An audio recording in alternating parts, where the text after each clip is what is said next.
The first thing you notice in the VIP tier of Seoul's most exclusive lounge isn't the pulsing bass, it's the violent tremor in the junior bartender's hands. Sweat beaded on his brow under the low amber lights as he uncorked a premium bottle of soju. He glanced nervously toward the corner booth, his breath shallow, before slipping a singular, lethal drop of clear liquid into the crystal glass. If you're already on the edge of your seat, hit that subscribe button and let me know in the comments, what city or country are you watching this from right now? The thrum of the K-R&B track was a given, a physical presence that vibrated through the marble floors. The clinking glasses, the laughter, the low murmur of Seoul's elite. That was just the surface. But beneath it, in the spaces between the neon lights, was a watchful, dangerous quiet. It was the silence of blood money, of underworld power, of hits ordered without a single word. I moved through it all like a ghost. Crisp white shirt, tailored black vest, a polite smile that hid everything. My name is Riri, and for the last 2 years, this gilded cage has been my hiding place. I poured $1,000 scotch for men who called each other brother, while their eyes calculated how to bury one another. I served imported caviar to people whose wealth was built on broken bones. I was observant, but I was invisible. That was my strict rule of survival. That was the only thing keeping my own dark past from catching up with me. But tonight, the silence in the room felt heavier. It started the moment Kim-hyun walked in. The crowd didn't just part, they shrank back. It was a room full of wolves yielding to a tiger.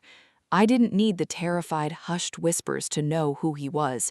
His reputation as the city's most ruthless mafia boss was a long, dark shadow, and tonight it had fallen directly across my section. He sat with the immovable, relaxed grace of a loaded gun. He wore a dark, meticulously tailored suit, his sharp jawline clenched, projecting an aura of absolute control. But it was his eyes that arrested me, cold, piercing, and taking in every microscopic detail of the room.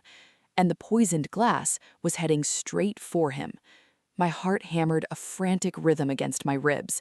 I was forced into a devastating choice: keep my head down, let a man be murdered on my shift to protect my hidden identity, or step into the crosshairs.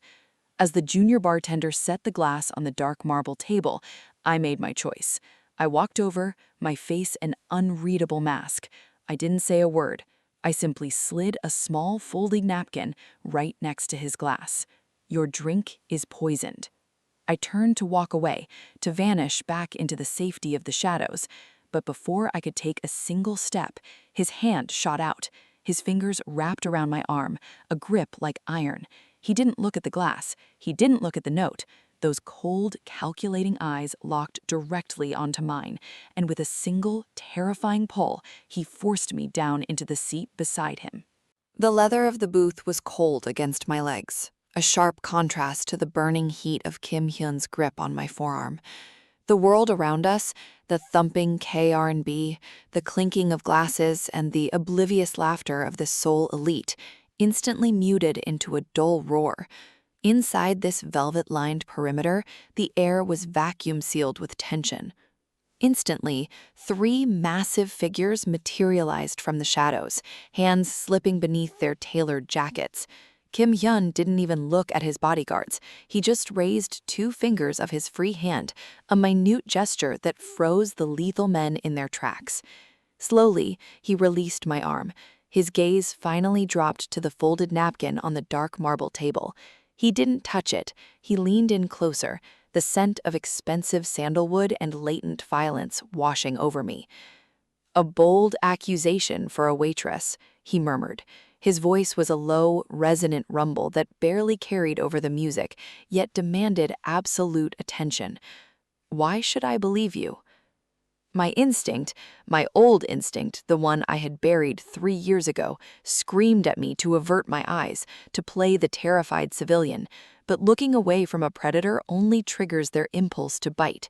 I forced my breathing to slow and kept my chin level. "Look at the junior bartender by the service station," I said, keeping my voice perfectly steady despite the adrenaline flooding my veins. His hands have been shaking all night, but he hasn't spilled a drop. Sweat on his brow despite the industrial air conditioning, and when he poured your specific glass, he didn't check the fill line, he checked the exits. Kim-hyun's eyes didn't dart toward the bar, they drifted. It was the subtle, measured shift of a man accustomed to hunting in the dark. Through the thick crowd, his gaze found the young bartender. The boy was currently fumbling with a rag, his skin a sickly ashen gray as he realized the boss hadn't taken a sip. Panicking, the boy took a sudden step backward, knocking over a stack of highball glasses. The crash was inaudible over the club's heavy bass, but the visual of his terror was damning. A slow, chilling smile touched the corner of Kim-hyun's mouth. It wasn't a smile of amusement, it was the baring of teeth. "He checked the exits," Kim-hyun repeated softly, almost to himself. He turned his attention back to me, his dark eyes dissecting the layers of my carefully constructed disguise. I swallowed hard, realizing my fatal mistake. In saving his life, I had revealed my own hidden competence. "I'm just observant, sir," I lied smoothly. "May I go back to my tables?" "No," Kim-hyun said, his voice dropping to a terrifying calm. He reached out and casually slid the poisoned glass away from him. "You saw too much to just walk away. Stay exactly where you are." The instruction was clear. Stay in the booth. The 3 bodyguards hadn't moved a muscle, but the air around them had hardened into something lethal. Kim-hyun picked up his phone. He didn't make a call, he just tapped the screen twice. A ripple moved through the club. It was subtle, completely invisible to the drunken patrons, but to someone who spent her life watching the shadows, it was as loud as a gunshot. 2 men in dark suits detached themselves from the perimeter wall and moved seamlessly toward the service station. The junior bartender saw them. The poor kid didn't have the training or the nerve to freeze. He dropped his rag and bolted, shoving past a cocktail waitress in a shower of shattered glass and spilled neon liquor. It was a pathetic, panicked sprint. He didn't even make it to the fire exit. The 2 suits converged on him, hooking his arms with terrifying efficiency. One moment he was scrambling, the next he was being marched out the side door into the alley, his feet barely touching the ground. No one screamed. The bass kept thumping. The party didn't miss a beat. "Amateur," Kim-hyun muttered, leaning back against the leather. He finally took his eyes off the side door and turned them back on me. "I've done what I can, sir. If the immediate threat is handled, my manager will be looking for me." "The threat isn't handled," he interrupted smoothly, his voice devoid of warmth. "If I walk out of here, whoever ordered this hit will know someone tipped me off. They will pull the security footage. They will see a waitress sliding a note onto my table." The blood drained from my face. He was right. My meticulously crafted anonymity was already in shreds. "I can disappear," I said. It was the truth, but it was a truth I was desperate to avoid using. "I have no doubt you can," Kim-hyun replied, his gaze dropping to my hands, then tracking up to analyze my rigid posture. "You carry yourself like someone who has spent a lifetime slipping through the cracks. But I don't like loose ends, and I definitely don't like unknown variables who can read an assassin's pulse from across a crowded room." He stood up, buttoning his jacket with a fluid, practiced motion. The 3 bodyguards instantly shifted to flank him, creating an impenetrable wall of muscle and tailored fabric. "Get up," he ordered. It wasn't a request. "Where are we going?" "You just saved my life. It would be rude not to offer you my hospitality." His dark eyes were flat, completely devoid of mercy. "Walk out the back door with us, or I leave you here for whoever sent the boy. The choice is yours." There was no choice at all. I stood up, leaving my serving tray and my safe, invisible life behind on the dark marble table. The ride out of the city was a blur of neon streaks smearing against tinted, bulletproof glass. The SUV smelled of rich leather and ozone, utterly silent except for the low, powerful hum of the engine. Kim-hyun sat opposite me, his gaze fixed on a tablet, the screen illuminating the ruthless angles of his face in the darkness. He didn't speak, and the silence inside the vehicle was far heavier than the thumping bass of the club we had just left. We drove for nearly an hour, climbing the winding, secluded roads into the wealthy hills overlooking Seoul. Impossibly tall iron gates, flanked by an array of security cameras, swung open in absolute silence as we approached. The estate was a sprawling fortress of glass, steel, and dark stone, surrounded by meticulously manicured pines that looked more like sentinels than landscaping. It was a masterpiece of modern architecture, but to my trained eyes, it was just a larger, infinitely more dangerous cage. The SUV stopped smoothly under a massive portico. Before my hand even brushed the handle, my door was pulled open by one of the guards. I stepped out into the crisp night air, crossing my arms against the sudden chill, my simple uniform starkly out of place against the opulent, intimidating backdrop. Kim-hyun emerged from the other side, his presence instantly commanding the space. He didn't look back to see if I was following, he simply expected it. We walked through a cavernous foyer, our footsteps echoing off polished black marble floors. Security personnel were everywhere, silent, imposing figures with earpieces, blending into the shadows between modern art installations and minimalist furniture. He led me into an expansive study that smelled of old paper and expensive tobacco. A wall of floor-to-ceiling windows offered a dizzying panoramic view of the city lights glittering far below. It was a masterpiece of modern architecture, but to my trained eyes, it was just a larger, infinitely more dangerous cage. The SUV stopped smoothly under a massive portico. Before my hand even brushed the handle, my door was pulled open by one of the guards. I stepped out into the crisp night air, crossing my arms against the sudden chill, my simple uniform starkly out of place against the opulent, intimidating backdrop. Kim-hyun emerged from the other side, his presence instantly commanding the space. He didn't look back to see if I was following, he simply expected it. We walked through a cavernous foyer, our footsteps echoing off polished black marble floors. Security personnel were everywhere, silent, imposing figures with earpieces, blending into the shadows between modern art installations and minimalist furniture. He led me into an expansive study that smelled of old paper and expensive tobacco. A wall of floor-to-ceiling windows offered a dizzying panoramic view of the city lights glittering far below. It was a masterpiece of modern architecture, but to my trained eyes, it was just a larger, infinitely more dangerous cage. "Sit," he commanded, gesturing to a sleek leather armchair. I sat, keeping my posture rigid, my eyes mapping the exits out of habit. He walked to a side table and poured 2 fingers of amber liquid from a heavy crystal decanter. "The boy from the club is currently being questioned," Kim-hyun said, his voice a terrifying, even drawl. "He didn't offer me a glass. But you and I both know he was just a pawn. The real threat is someone much closer." He took a slow sip, his dark, calculating eyes locking onto me over the rim. The air in the room seemed to thicken, pressing in on me from all sides. "You are going to help me find them," he stated. "I serve drinks, sir. I don't hunt assassins." "You read the room at the Vigneto Club better than my own security detail," he countered, setting the glass down with a definitive clink. "You noticed what they missed. You have a distinct talent for observation, Riri, and until I dismantle whoever just tried to kill me, you're going to use that talent for me. You are my guest until I say otherwise."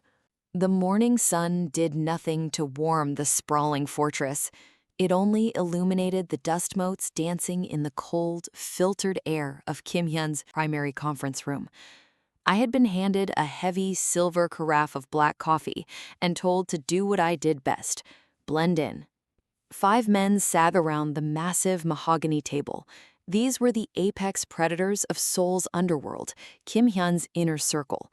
To anyone else, they looked like polished corporate executives in bespoke suits debating logistics. But beneath the veneer of boardroom etiquette, the air was thick with the silent, brutal calculus of power. Kim-hyun sat at the head, an immovable monolith. He hadn't slept, yet he projected an aura of terrifying vitality. He briefed them on the assassination attempt, his tone clinical, stripping away the emotion to expose the raw data of the failure. I moved around the perimeter, a ghost pouring coffee, my eyes tracking the subtle symphony of human reaction. I watched the muscle spasms in their jaws, the twitch of their fingers, the microscopic shifts in their breathing. The underboss, a heavily scarred man, slammed his fist on the table in performative outrage. Too loud, too aggressive, but his pulse, visible at the thick vein in his neck, was completely steady. It was a rehearsed reaction, but not guilt, just a man eager to prove his loyalty. The accountant, a gaunt man who managed offshore shell companies, wiped his glasses obsessively.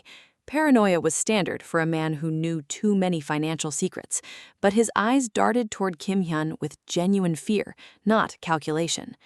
Then there was Director Choi. He controlled the ports, the lifeblood of Kim-hyun's illicit operations. He sat perfectly still, his hands steepled under his chin, projecting calm authority. But when Kim-hyun mentioned the specific poison used, a rare, tasteless synthetic, Choi's pupils dilated for a fraction of a second. It was a microscopic, involuntary response to recognized information. More importantly, it was what Choi didn't do. When the other men leaned forward, hungry for details on the captured junior bartender's interrogation, Choi leaned back, an imperceptible fraction of an inch, creating physical distance. He wasn't curious about the boy's confession because he already knew what the boy would say, and he was busy calculating his own blast radius. The meeting adjourned with promises of blood and retribution. As the heavy oak doors clicked shut behind the departing lieutenants, the heavy silence flooded back into the room. Kim-hyun remained at the head of the table, his dark eyes locked on the polished wood. He didn't turn around. "Well?" he asked, the single word hanging in the vast space. I set the silver carafe down, the metallic clink unnervingly loud. "It's Director Choi," I said softly. "The others are reacting to the threat. Choi is reacting to the timeline."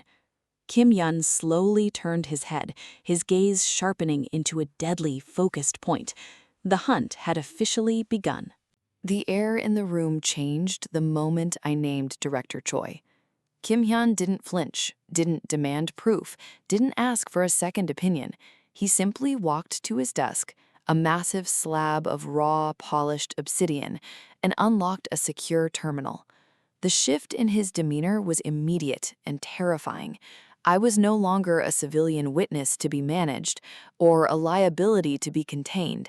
I had become a specialized instrument in his arsenal.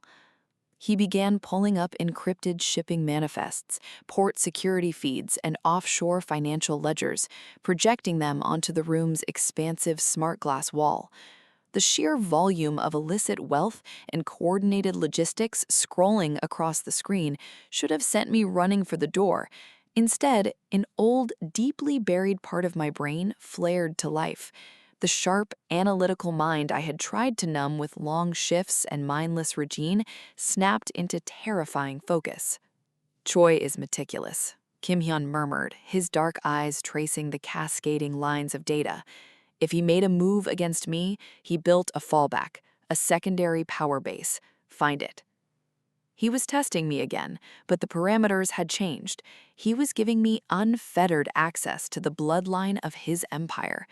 I stepped closer to the glass, the subservient waitress persona burning away under the cold, blue light of the screens.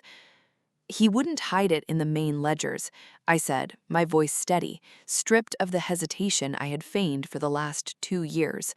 "Look at the shipping delays. Don't look at what arrived on time. Look at what was held up in customs for routine inspections." Kim-hyun didn't question me.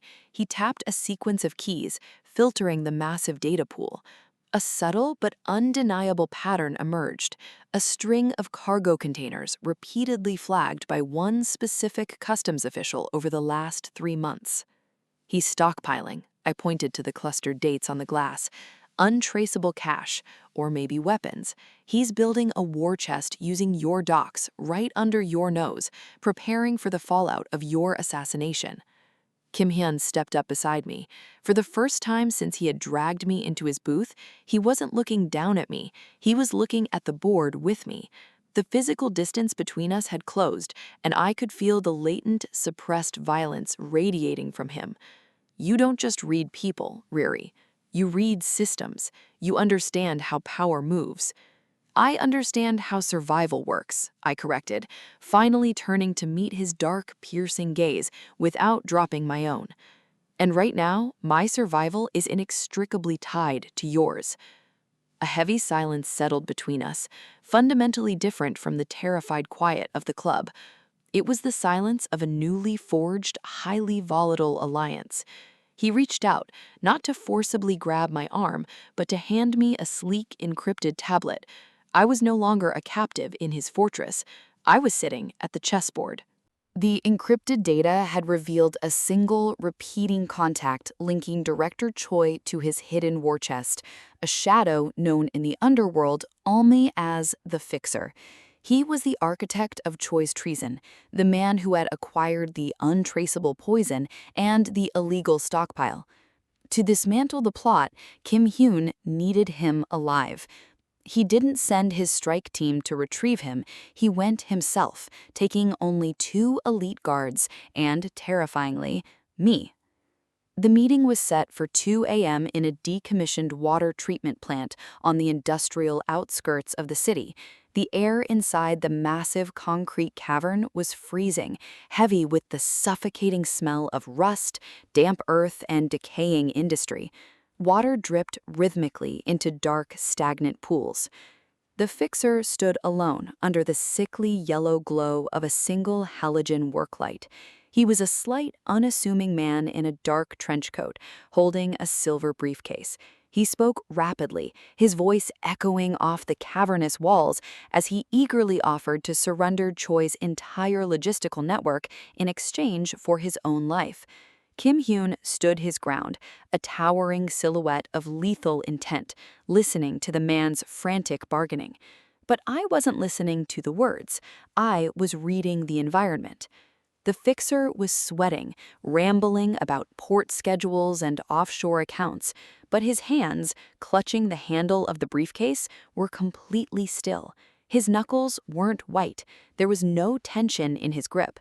A man selling out a powerful cartel boss to save his own skin should be paralyzed with adrenaline, but his breathing was slow, measured, and rhythmic.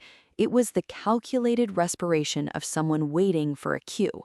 My eyes darted past him, scanning the suffocating darkness of the catwalks suspended above the rusted treatment tanks.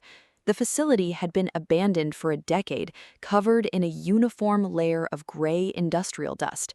But along the railing of the third-tier gantry, directly above Kim-hyun's position, the dust had been completely wiped away in 2 distinct patches. It wasn't a negotiation, it was a kill box. "Don't step forward," I breathed, my voice barely a whisper against the vast emptiness of the room. I kept my posture relaxed, not looking at Kim-hyun, my eyes fixed harmlessly on the Fixer's briefcase. The upper gantry, 3 o'clock. The dust is cleared for bipods. Kim-hyun didn't hesitate. He didn't look up, and he didn't break eye contact with the Fixer. He simply took a deliberate, fluid step backward into the heavy shadows of a concrete structural pillar. The trap snapped shut. The deafening, suppressed crack of sniper fire echoed through the cavern, the high-caliber round obliterating the concrete floor exactly where Kim-hyun's chest had been a millisecond before. Instantly, the cavern erupted into a symphony of violence. Kim-hyun's guards moved with blinding speed, returning covering fire into the darkness. Kim-hyun's hand locked onto my jacket, violently yanking me completely behind the impenetrable cover of the pillar, as a hail of bullets sparked off the reinforced steel. We were pinned down in the dark, but we were alive. The concrete pillar shuddered under the relentless impact of high-caliber rounds. Dust and shattered stone rained down on us in the suffocating darkness. Kim-hyun's guards moved with terrifying synchronization, laying down a suppressing barrage that forced the snipers to briefly break their line of sight. In that fractional lull, Kim-hyun didn't retreat toward the exit, he surged forward. He moved like a shadow detached from the wall, crossing the kill zone before the shooters in the rafters could reacquire their targets. He reached the center of the room just as the fixer was frantically scrambling toward a rusted drainage tunnel, abandoning his silver briefcase. Kim-hyun's hand closed around the back of the fixer's trench coat, effortlessly lifting the slider man off his feet and violently hurling him back into the cover of a massive holding tank. The fixer was trembling violently now, all of his calculated calm completely shattered.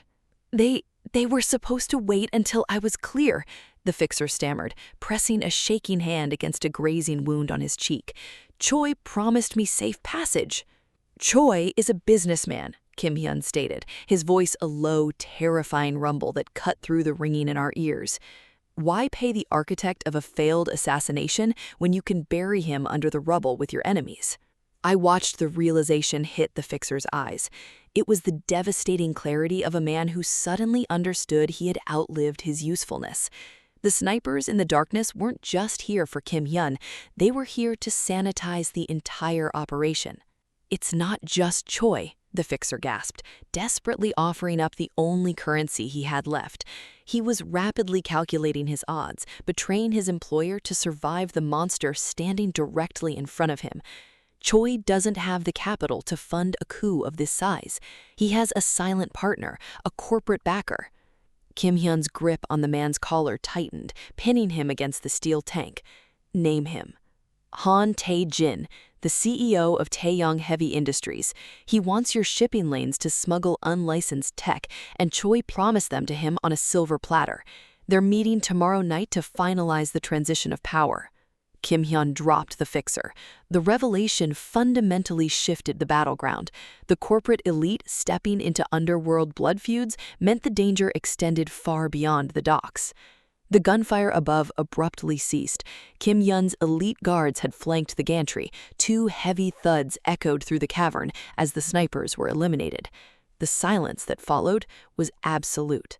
Kim-hyun turned to me, his dark suit dusted with pulverized concrete, his eyes burning with a cold, strategic fire. Taeyong Heavy Industries, untouchable in the boardroom, heavily guarded in public. Then we don't hit them in public, I said, the words slipping out with a cold precision. My mind was already stripping away the variables, building a new narrative. Han is hosting the annual Taeyong corporate banquet tomorrow night, high society, invite only. If we want to dismantle them both, we don't fight them in the shadows, we corner them in the light. Kim-hyun's lips curved into a slow, predatory smile. The fixer's calculated betrayal had given us the key. Now it was time to blow the doors off their empire. The sun was setting by the time we returned to the estate, casting long, bloody streaks across the glass and steel of Kim-hyun's fortress. There was no time for rest. The war room had been instantly repurposed, transformed into a command center focused entirely on Taeyong Heavy Industries. Holographic blueprints of the Grand Azure Hotel, where the banquet was being held, glowed in the center of the dark room. Security patrols, camera blind spots, and the VIP guest list scrolled endlessly across the smart glass monitors. The corporate world liked to believe it operated clean, existing high above the grime of the underworld. But as Kim-hyun systematically pulled apart Han Tae-jin's security protocols, the overlap between the boardroom and the cartel became glaringly obvious. Han wasn't just a white-collar executive. He employed private military contractors to guard his secrets. Director Choi will be there as Han's silent guest of honor, Kim-hyun stated, his finger tracing a glowing digital path from the underground parking garage to the penthouse ballroom. They plan to finalize the transfer of my port authorities in Han's private suite during the gala. If they sign those ledgers, the coup becomes legitimate in the eyes of the syndicate's elders. I lose the shipping lanes, and their war spills into the streets. Then we don't let them reach the suite. I was standing right beside him at the tactical table, a decrypted tablet in my hand. The internal shift was absolute. The terrified waitress who had slipped him a desperate note was gone, replaced by a cold, calculating strategist. I pulled up the gala's staff roster, highlighting a specific operational detail. Han's head of security is meticulous, but he delegates the catering logistics to an outside firm. If your team intercepts the main catering van 10 blocks away and replaces their sommelier with one of your men, we have a direct line into the ballroom's service corridors. Kim-hyun looked at me, a flicker of genuine respect cutting through his otherwise ruthless exterior. He gave a sharp nod to his second-in-command in the shadows, who immediately vanished to execute the order. You understand that going in there with me means walking directly into the lion's den? If Choi recognizes you from the club, there will be no crossfire to hide in. It will be an execution. He won't recognize me, I replied, setting the tablet down on the obsidian desk. Men like him only see what they expect to see. At the lounge, he expected an invisible servant. Tomorrow night, he'll expect an heiress. The heavy mahogany doors opened, and two of Kim-hyun's staff entered, carrying sleek, unmarked garment bags holding Seoul's most exclusive designer wear, the armor of the elite. Kim-hyun stepped back, his dark eyes sweeping over me with the promise of impending violence. Get dressed, Riri. Tonight, we burn their corporate empire to the ground. The Grand Azure penthouse ballroom was a shimmering ocean of silk, diamonds, and suffocating hypocrisy. A string quartet replaced the club's pulsing bass, playing a polite symphony that only barely covered the sharp, cold rustle of corporate maneuvering. The scent in the room wasn't stale liquor and desperation. It was vintage champagne and the arrogant perfume of untouchable power. I moved through the crowd, my arm linked with Kim-hyun's. The heavy designer gown felt nothing like my stiff waitress uniform. It was armor. I was no longer invisible. Every head turned as we passed, but no one saw the waitress who had memorized their habits and secrets. They saw an enigma, an elegant woman at the side of Seoul's most dangerous man. As we approached the heavily guarded elevator banks leading to the penthouse suite, I glanced at Kim-hyun's profile.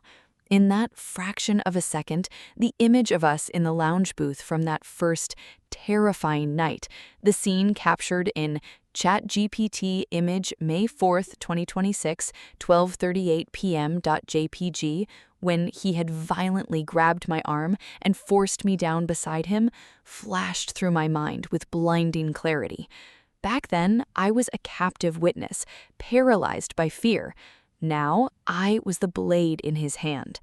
Director Choi was waiting by the elevator, looking smug and triumphant. Beside him was Han Tae-jin, the CEO whose smooth, polished smile hid the soul of a vulture. They thought they were invisible. They thought their money placed them above the law of the streets. Choi's smile faltered only slightly when he saw Kim-hyun. His eyes tracked to me, narrowing as they searched his photographic memory for where he'd seen this face. I smiled, a cold, sharp baring of teeth, and looked past him to the waiter stationed nearby. Our sommelier mole nodded once. The delivery of Choi's encrypted ledgers was being made to the syndicate elders at that very moment. The elevator doors opened. Kim-hyun and I stepped inside, turning to face Choi and Han. "Enjoy the final hours of your empire, gentlemen," Kim-hyun murmured, his voice a lethal whisper as the doors began to close. A reckoning has arrived. We didn't need to fire a single bullet in that ballroom. The data would tear them apart. As the elevator rose, the polite symphony fading beneath us, I didn't look at the doors. I looked at Kim-hyun. I wasn't invisible anymore. I was essential. I was his partner. And just like that, the invisible waitress completely rewrote the rules of Seoul's underworld. If you loved watching Riri's relentless transformation from a terrified bystander into a formidable, high-stakes strategist alongside Kim-hyun, show your support by hitting that like button and subscribing to the channel for more gripping, narrative-driven stories. Our community is expanding all over the globe, and I want to know exactly where you are joining the ranks from. Drop a comment down below and tell me what city or country you're watching from right now. Thank you so much for tuning in. Until the next story drops, keep your eyes open and always watch the shadows.